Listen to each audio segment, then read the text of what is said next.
Hello बच्चों, I am Rashmi, your maths teacher. तो इस वीडियो में देखने वाले हैं हमारी एक्सरसाइज 7.4 का इंट्रोडक्शन। तो यहाँ हम पढ़ने वाले integrals of some particular functions. कुछ पर्टिकुलर टाइप के फंक्शंस में यहाँ पे हम फॉर्मूलाज देखेंगे, उन फॉर्मूलाज को यूज करेंगे।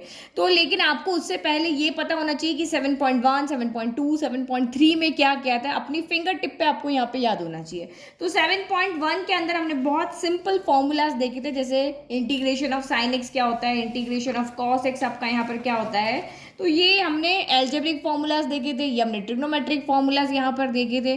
फिर उसके बाद हमने यहाँ पे ये आईटीएफ, ये इनवर्स ट्रिग्नोमेट्रिक फॉर्मूलाज हमने यहाँ पे देखे थे, और एक्सपोनेंशियल लॉगरिथमिक फंक्शंस के फॉर्मूलाज हमने यहाँ पे देखे थे।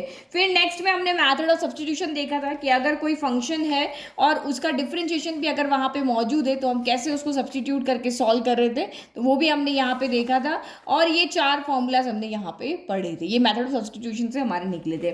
ठीक है, फिर 7.3 जो हमारी एक्सरसाइज थी, उसमें हमने क्लास 11 की जितनी भी ट्रिग्नोमेट्रिक आइडेंटिटीज थी उनको लेकर के सॉल्व करके हमने यहाँ पे सिंपली इंटीग्रेशन किए थे। तो ये सारी चीजें और ये सारी चीजें जो आप पीछे करते जा रहे हो, ये यहाँ पर भी क्वेश्चन में आपके यूज आएगी।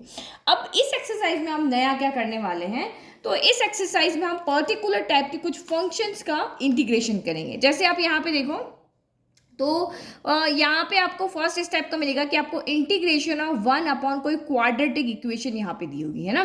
कि क्वाड्रेटिक इक्वेशन मतलब जिसकी डिग्री आपकी कितनी होती है, 2 होता है। ये आपकी हो सकती है, अब ये प्लस में हो माइनस में हो, देखो किस तरह से। तो जैसे x square minus a square हो गया, या a x square plus b x plus a square, इस तरह से हो गया। तो क्वाड्रेटिक इक्वेशन दी होगी। सेकंड आपको यहाँ पे दिया होगा कि इसी के ऊपर ही आपको क्या देते, रूट दे देते कि 1 अपॉन इन रूट ऑफ कोई भी क्वाड्रेटिक इक्वेशन dx हो गया। तो पहचानने के लिए क्वेश्चन को कैसे पहचानोगे कि जब आप इन फॉर्मूलाज जो भी हम देखेंगे उनका यूज करना है, तो यहाँ पे आपको इक्वेशन जो दी होगी, जो फंक्शन जो दिया होगा, वो 1 अपॉन क्वाड्रेटिक इक्वेशन होगी या 1 upon in root of quadratic equation होगी। थर्ड आपका यहाँ पर क्या हो गया, लीनियर इक्वेशन तो आपकी ऊपर होगी और नीचे आपकी यहाँ पर क्या होगी, क्वाड्रेटिक इक्वेशन होगी। तब आपको पहचान जाना है कि भाई ये फॉर्मूलाज हमें लगाने हैं। या फिर आपके यहाँ पे क्या होगा, ऊपर तो लीनियर इक्वेशन होगी और नीचे रूट में आपकी क्वाड्रेटिक इक्वेशन होगी। जब इस टाइप के आपको क्वेश्चन एग्जाम में दिख जाए तो समझ जाना कि हमें इन्हीं फॉर्मूले से इसको सॉल्व करना है। तो देखो ये फॉर्मूलाज है, इनको आपको याद रखना है, इनका प्रूफ कोई इंपॉर्टेंट नहीं है। इनको कैसे एग्जाम में अप्लाई करना है, कैसे क्वेश्चन में अप्लाई करना है, वो ज्यादा इंपॉर्टेंट है। तो प्रूफ आपको नहीं देखना, आप सिर्फ इनके फॉर्मूलाज यहाँ पे याद रखो। 7.2 में मैंने आपको बताया था कि इनके प्रूफ इंपॉर्टेंट है, कि इंटीग्रेशन ऑफ 10x कैसे आ रहा है, तो मेथड ऑफ सब्स्टिट्यूशन से आया। तो जहां इंपॉर्टेंट है वहां बता दी, यहाँ पे इनका प्रूफ कोई इंपॉर्टेंट नहीं है। तो ये 6 फॉर्मूलाज हैं जो हमें यहाँ पे क्या करने हैं, याद रखने हैं। तो देखो ये बहुत सिंपल है। जब आप देखो कि 1 अपॉन तो ये क्वाड्रेटिक इक्वेशन है, x square minus a square. या फिर आपका इसका उल्टा हो सकता है कि ए स्क्वायर माइनस एक्स स्क्वायर हो। नेगेटिव में दो ही चीज पॉसिबल है, या तो पहले पे नेगेटिव हो या दूसरे पे नेगेटिव हो।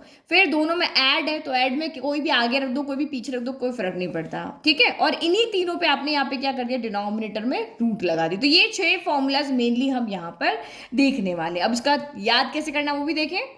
तो मैंने सारे फॉर्मूलाज लिख दिए। अब इसमें से देखो, आप 2 फॉर्मूलाज तो पहले से पढ़ चुके हो, थर्ड वाला और ये फिफ्थ वाला। ये देखो थर्ड वाला मैंने आपको 7.1 में ही बता दिया था यहाँ पर, कि डी/dx of x square plus a square. यहाँ पे देखो ये रहा 10 वाला, ये रहा, ये 1 है ना, तो उसको 1 का स्क्वायर कर दो। तो D integration of 1 upon A square plus x square को, या x square plus a square का हो, कितना होता है, 10 इनवर्स एक्स प्लस सी हो गया।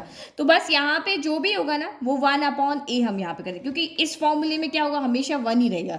ठीक है, लेकिन यहाँ पे A1 की जगह पे 2 आ गया, 4 आ गया, तो किसी भी नंबर का स्क्वायर आ गया तो उसका आपको यहाँ क्या करना होता है, डिवाइड करना होता है। ठीक है, यहाँ पे नहीं लिखा क्योंकि 1 अपॉन ए यहाँ पे 1 है, तो 1 अपॉन 1 1 हो गया। सेम यहाँ पे आप देखो ये वाला formula 1 upon integration of A square minus x square, तो हमने ये वाला फॉर्मूला भी यहाँ पे पढ़ेगा, 1 upon integration of A square minus x square. तो ए की जगह यहाँ पे कौन है, आपका 1 है यहाँ पे ना, तो बस यही आपका रह जाएगा। तो ये आपका साइन इनवर्स एक्स अपॉन ए प्लस आपका कितना हो गया, सी हो गया। तो ये दोनों फॉर्मूलाज हम पहले से कर चुके हैं। इसमें 1 अपॉन ए आपका डिवाइड में आएगा, इसमें नहीं आएगा क्योंकि इसमें ए स्क्वायर माइनस क्या है, एक्स स्क्वायर। तो यहाँ एक्स अपॉन ए प्लस सी, या 10 इनवर्स एक्स अपॉन ए प्लस सी, बस 10 इनवर्स में आपका 1 अपॉन ए यहाँ पर आ जाएगा।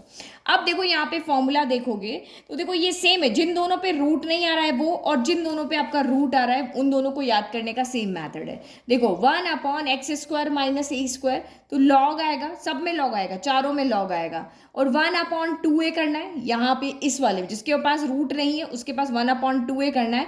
अब आपको यहाँ पे देखना है ए का साइन, ए अगर नेगेटिव है तो ऊपर नेगेटिव आएगा, ए अगर आपका पॉजिटिव है तो ऊपर क्या आएगा, पॉजिटिव। बस दिमाग में, क्योंकि हमें लर्न नहीं करना है, हमें एक पैटर्न को याद रखना है, उस पैटर्न से आपको रटना नहीं पड़ेगा क्योंकि रटी हुई चीज़ हम भूल जाते हैं। तो बस एक पैटर्न याद रखो कि 1/x² - a², नेगेटिव है तो ऊपर लॉग मॉड्यूलस, मॉड्यूलस हमेशा आ गई, x माइनस है, ऊपर माइनस तो नीचे प्लस आ गया, और यहाँ पे हो गया, ठीक है। और यहाँ पे जब रूट नहीं है तो 1/2 आएगा। अब यहाँ पे देखो, यहाँ आपका क्या आ गया, रूट आ गया, तो रूट में आपका क्या हो जाएगा, log modulus of x plus in root of x² - a² plus आपका कितना हो गया यहाँ पर c हो गया। तो log common, x common, modulus common, नीचे अगर इन रूट में माइनस साइन है तो अंदर माइनस आएगा, नीचे अगर रूट में प्लस साइन है तो यहाँ पे प्लस आएगा। बस इस तरह से आपको याद रखना है, ठीक है। रूट आएगा तो x प्लस, मॉड्यूलस में x प्लस हो जाएगा, और इन रूट ऑफ सेम टर्म आपको यहाँ पे ऐड कर देनी। यहाँ पे आपका प्लस आ रहा है तो यहाँ पे सेम टर्म x के साथ आपको ऐड कर देनी। यहाँ कोई 1/2 या फ्रैक्शन में कुछ नहीं आएगा, यहाँ आपका फ्रैक्शन में आएगा। तो ये 6 फॉर्मूलाज आपको यहाँ पर याद रखने हैं, इसी से हम एक्सरसाइज को सॉल्व करेंगे। तो एक दो एग्जाम्पल देख लेते हैं ताकि आपको पता चले कि इन फॉर्मूलाज क्या हमें डायरेक्ट क्वेश्चन ऐसे दे देंगे कि x² - 4 का स्क्वायर, नहीं, हमें बहुत क्वेश्चन इतने ईजी नहीं मिलेंगे, हमें क्वेश्चन को इन टर्म्स के अंदर चेंज करना पड़ेगा। तो देखो एक क्वेश्चन हम ईजी लेते हैं क्यों, ताकि आपको समझ में आए फॉर्मूला कैसे यूज़ करना है। तो एग्जाम्पल नंबर 8 का फर्स्ट पार्ट है कि dx/x² - 16 है, तो इसको हम ऐसे लेते हैं इंटीग्रेशन ऑफ 1/x²। अब हमें पता है कि हमारे पास x² - a² का फॉर्मूला होता है, तो x² - a² तो 16 को हम क्या लिख देंगे, 4², ताकि आपको पता चले a कौन है। यहाँ नहीं पता चल रहा था, तो ये x² और ये आपका यहाँ पर क्या हो गया, 4², दैट मीन्स 4 आपका यहाँ पर क्या है, a है, और ये आपका यहाँ पर क्या हो गया, dx हो गया। अब आपके दिमाग में लेकर आओ ये वाला फॉर्मूला कौन सा था, तो ये हमने यहाँ पे पढ़ा था फर्स्ट फॉर्मूला। हमारा फॉर्मूला यहाँ पे क्या था, फॉर्मूला इसी तरह से बार बार लिखूंगी ताकि आपके दिमाग में फिट बैठ जाए। तो x² - a² क्या हो गया, dx हो गया। अब देखो इस पे रूट नहीं है ना, तो रूट नहीं है तो 1/ क्या आ जाएगा, 2 आ जाएगा। लॉग मॉड्यूलस सब में आएगा, लॉग मॉड्यूलस और आपका प्लस c। तो नीचे a क्या है, नेगेटिव है, तो ऊपर x - a आएगा, नीचे आपका x + a आएगा। तो ये हमारा यहाँ पे क्या है, फॉर्मूला। अगर आप कंपेयर करो तो x की जगह तो x ही है, और a की जगह पे यहाँ पर क्या है, a की जगह पे यहाँ पर 4 है। तो बस अब अपने फॉर्मूले में वैल्यू रख दो। तो ये आपका कितना हो गया, 1/2, a की जगह पे 4 हो गया, फिर लॉग, फिर modulus x as it is, x की जगह x है, a की जगह 4, x - 4, फिर आपका x + 4 प्लस आपका c हो गया। तो ये आपका कितना हो गया answer, 1/8 log modulus of x - 4, x + 4 plus आपका c हो गया। ठीक है। अभी तक इससे पहले जितने भी क्वेश्चन किए थे उसमें हम कहते भाई डिनोमिनेटर हटाओ, डिनोमिनेटर हटाओ, तो हटाने की बात थी तो हमारे पास डिनोमिनेटर की फॉर्म के ही हमें यहाँ पे क्या दे दिए, फॉर्मूलाज दे दिए। अभी तक इससे पहले तक की एक्सरसाइज में हम यही तो कर रहे थे, डिनोमिनेटर हटा रहे थे। अब देखो ये तो आपकी सिंपल क्वाड्रेटिक इक्वेशन थी जो कि सीधा a² - b² या x² - a² की फॉर्म में थी।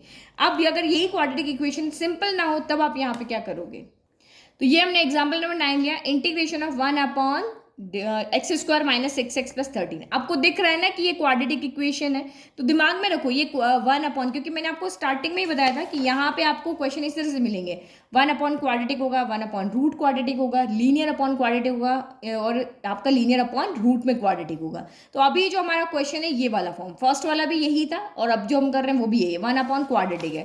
बट आपको क्वाड्रेटिक को चेंज करके या तो आप x² ± a² में लेकर आओ, या a² + x² की फॉर्म में आप इसको लेकर के आओ। कैसे भी आप इसको लेकर आओ ना, ये आपका a² - x² की फॉर्म में आप इसको लेकर के आओ। ठीक है, ये हमारा यहाँ पे मोटिव होना चाहिए। तो कैसे, तो क्लास 10th में अगर आपने पढ़ा हो, क्योंकि 2 साल से आपका ये कंप्लीटिंग द स्क्वायर मेथड तो हटा दिया, बट वही मेथड आपका यहाँ पे काम आने वाला है।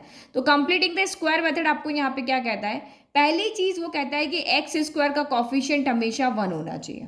उसका रूल यही है कि भाई x² का कॉफिशिएंट 1 होगा तभी मेरा मेथड वहाँ पे यूज आएगा। तो भाई यहाँ पे तो हमें सीधा x² का कॉफिशिएंट 1 दिया हुआ है। उसके बाद वो कहेगा कि जो भी x का कॉफिशिएंट है उसके हाफ को आप ऐड एंड सब्ट्रैक्ट कर दो।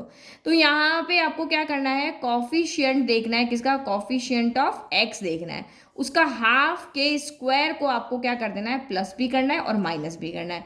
तो देखो आपको प्लस माइनस क्या करना पड़ेगा, कोफिशिएंट ऑफ एक्स कौन है, 6 है, तो 6/2 यानी कि आपका कितना हो गया, इसका स्क्वायर यानी 6/2 यानी 3 के स्क्वायर को हमें प्लस भी करना है और माइनस भी करना है। ये बस हमें यहाँ देखना है, यही हमारा कंप्लीटिंग द स्क्वायर मेथड था। तो देखो ये इंटीग्रेशन हो गया 1/x² माइनस 6x। अब यहाँ पे क्या करना है, प्लस का 3 स्क्वायर माइनस का 3 स्क्वायर और प्लस का आपका यहाँ पर क्या था, 13 था। तो हम एक्चुअल में इस क्वेश्चन को इन्हीं फॉर्म में चेंज करें, जो फर्स्ट 3 फॉर्म थी ना हमारी फॉर्मूले की बिना रूट वाली। तो अब यहाँ पे देखो, अब कुछ भी आपको देखने की जरूरत नहीं है, जहाँ पे स्क्वायर लग रहे हैं ना ये हमेशा प्लस वाला लेना है ना, या माइनस नहीं लेना, हमेशा प्लस लेना है।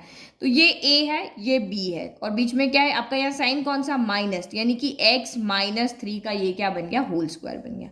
इस आपका इक्वेशन ऐसी होती है ना, देखो a-b का स्क्वायर क्या होता है, a² प्लस b² -2ab होता है। तो यहाँ a कौन है, x है, और b कौन है आपका 3 है, ये होल स्क्वायर। तो देखो ये क्या बन रहा है, x², फिर आप -2ab लिख दो, तो 2a क्या है आपका x है, b क्या है आपका यहाँ पर 3 है, और प्लस b² यानी 3 स्क्वायर। तो ये a² है, ये b² है, और ये 3 2 6, तो ये -6 यानी माइनस का 2ab हो गया ना। तो ये हमारा क्या बन गया, x-3 का स्क्वायर। अब इनको आप सॉल्व कर लो, 3 का स्क्वायर कितना होता है, 9 होता है। तो 13 में से आपका यहाँ पर 9 गया, 13 में से 9 गया, तो कितना बच गया आपका, 4 बच गया। तो हमें a² दोनों के ऊपर क्या चाहिए, स्क्वायर चाहिए। तो 4 को हम यहाँ पे क्या लिख सकते हैं, तो 4 को हम यहाँ पे लिख सकते हैं 2 स्क्वायर। तो x-3 का स्क्वायर प्लस 2 स्क्वायर। तो अब आपके दिमाग में फॉर्मूला आ जाना चाहिए कि ये कौन सी फॉर्म में हमारा चेंज हो गया है, integration of 1/x² plus a²। तो integration of x² plus a², ये हमने पढ़ा हुआ है फॉर्मूला। तो ये हमारा फॉर्मूला बन जाएगा कि 1/a tan inverse x/a plus c। Formula याद है ना, बस आपके यहाँ पे प्लस वाले के अंदर ये वाला फॉर्मूला आपका आएगा। तो बट एक चीज़ यहाँ पे ध्यान रखना कि ये x-3 का स्क्वायर है, यहाँ x-3 नहीं, यहाँ पे ओनली एक सिंगल वेरिएबल होना चाहिए। वेरिएबल चाहे x हो, t हो, l हो, m हो, कुछ भी हो, लेकिन ये इस तरह से नहीं होना चाहिए। तो जब भी इस तरह से यहाँ पे आता है तो हमें उसको t मान करके और सॉल्व करना पड़ता है। मेथड ऑफ सब्स्टिट्यूशन जो था ना, वो हमें मान करके इसको सॉल्व करना पड़ता है। तो ये आप यहाँ पे देखो, late x-3 equal to t है। अब आप इसको क्या करोगे, डिफ्रेंशिएट करो, तो d/dx ऑफ दिस करोगे तो कितना आ जाएगा आपका, 1 आएगा। तो 1 इक्वल टू कितना आ गया, dt/dx हो गया, क्योंकि x का डिफरेंशिएशन 1 हो गया और 3 का कांस्टेंट का क्या होता है, 0 हो जाता है। तो इसका मतलब dx को उधर लेके जाओ, तो dx इक्वल टू कितना हो गया, dt हो गया। एक्चुअली में हमें इसको dx को चेंज करके हमें किस में ले जाना होता है, इसको अदर वेरिएबल में ले जा रहे हैं, क्योंकि हमें ये नहीं चाहिए, हमें यहाँ पे एक वेरिएबल होना चाहिए। तो हमें यहाँ पे क्या मिल गया है, x-3 की जगह हम t रख देंगे और dx की जगह क्या हो जाएगा, dt। जब वही मेथड ऑफ सब्स्टिट्यूशन। तो ये आपका कितना हो गया, x-3 की जगह t रखा, तो t² प्लस आपका 2 स्क्वायर और ये dt हो गया। तो अब हो गया ना हमारा बिल्कुल फॉर्मूला, जैसा हमारा फॉर्मूला है ना आपका, यहाँ पे भी वही टर्म बननी चाहिए, इस तरह से नहीं बनेगी, है ना। तो इसका क्या होता है, 1/a कितना है आपका 2 है, फिर ये कितना हो गया, tan इनवर्स x/a। तो x कौन है यहाँ पे, t, a कौन है आपका 2 प्लस आपका c हो गया। तो ये आपका कितना रह गया, 1/2 tan इनवर्स, t की जगह हमने क्या माना था, x-3, तो x-3/2 प्लस आपका कितना हो गया, c हो गया। तो ये हमारा फाइनल आंसर हो गया। हम चाहे तो डायरेक्ट भी यहाँ पे कर सकते थे, भाई x की जगह पे कौन है, x-3, तब भी हमारा आंसर गलत नहीं आता। बट आपका ये प्रोसीजर है, जो आपका फॉर्मूला है उसके अकॉर्डिंग आपको यहाँ पे अदर वेरिएबल लेकर के बनाना होता है। तो जब भी इस तरह से आएगा, जब भी आपकी इस तरह से क्वाड्रेटिक इक्वेशन आएगी, तो आपको वहाँ पे t मानना ही पड़ेगा और ऐसे ही आपको सॉल्व करना पड़ेगा। तो ये सिंपल सा इंट्रोडक्शन था हमारा, कुछ फॉर्मूलाज हमें यहाँ पे याद रखने और इन फॉर्मूलाज को हमें यहाँ पे क्या करना है, अप्लाई करना। तो कहीं पर आपके 7.1 वाले फॉर्मूलाज यूज आएंगे, कहीं पे 2 वाले भी आएंगे, मेथड ऑफ सब्स्टिट्यूशन भी लगेगा। कहीं पर आपके क्वेश्चन जब आप सॉल्व करोगे तो आपके सिंपल जो 11th क्लास के फॉर्मूलाज है वो भी यूज आएंगे, वो क्वेश्चन को इन फॉर्मूलाज में चेंज करने के लिए आपके यहाँ पे यूज आएंगे। तो वो चेंज करके फिर बाद में हम ये फॉर्मूलाज लगा लेंगे। तो आई होप आपको इंट्रोडक्शन समझ में आया, बस इन फॉर्मूलाज को आप यहाँ पे लर्न कर लो। तो अपने जो आप नोट्स बना रहे हो तो वहाँ पे लिखो सम पर्टिकुलर फंक्शंस कौन कौन से। तो सम पर्टिकुलर फंक्शंस में आपके दिमाग में होना चाहिए कि ये 4 चीज़ें अगर आती है तो ये 6 फॉर्मूलाज हमें यहाँ पर यूज़ करने हैं। क्या 1/क्वाड्रेटिक हो, 1/रूट में क्वाड्रेटिक हो, लीनियर अपॉन क्वाड्रेटिक हो या लीनियर अपॉन रूट में क्वाड्रेटिक हो, तब हम इन 6 फॉर्मूलाज को यूज़ करेंगे। वीडियो पसंद आया तो लाइक, चैनल को सब्सक्राइब, नोट्स के लिंक डिस्क्रिप्शन में। Thank you.